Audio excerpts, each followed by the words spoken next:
Hi everyone. Now we are going to discuss about hospital acquired infection.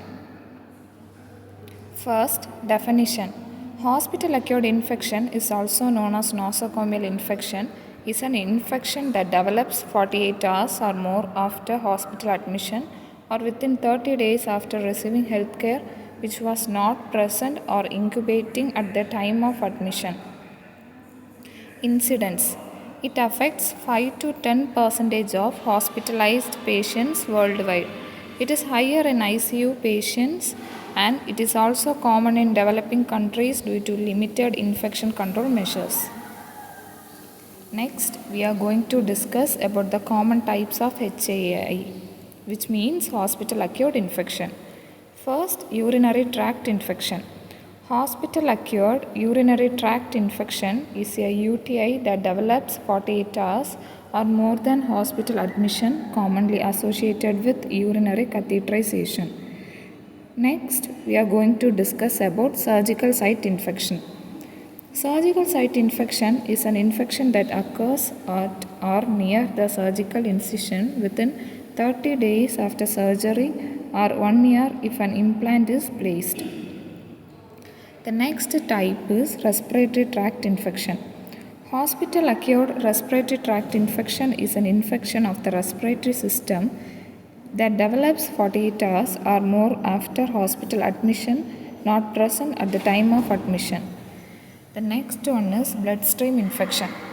Hospital acquired bloodstream infection is the presence of pathogenic microorganisms in the blood occurring 48 hours or more after hospital admission, not present at the time of infection.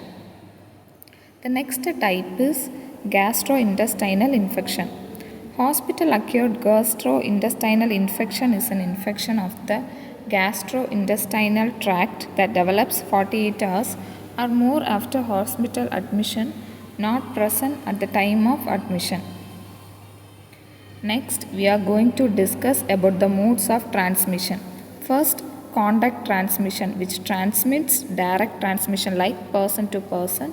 The second one is indirect through instruments. The next one is droplet infection, which transmits by coughing or sneezing. The next one is airborne transmission. The disease which are mostly transmitted in airborne are TB and measles. The next one is common vehicle transmission, which includes contaminated food, water and drugs. The next type is vector-borne transmission, which is rare in hospitals.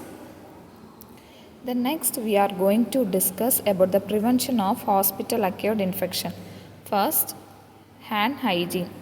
Hand hygiene is the most important thing in hospital environment. First, we have to wash our hands with soap and water for 20 seconds or use alcohol based hand sanitizer immediately before and after every patient contact and after touching surfaces in the hospital. The second one is environmental hygiene. Rigorous cleaning and disinfection of the patient rooms, surfaces and shared medical equipment to remove pathogens.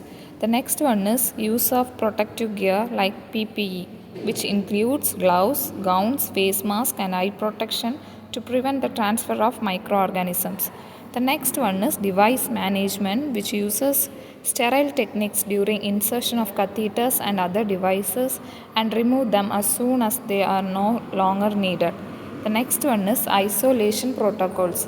Isolate the patients which is infected with highly transmissible organisms like MRSA to avoid spread, says Global Alliance for Infections in Surgery.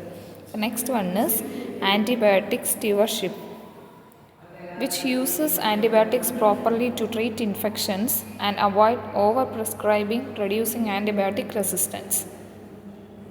Thank you.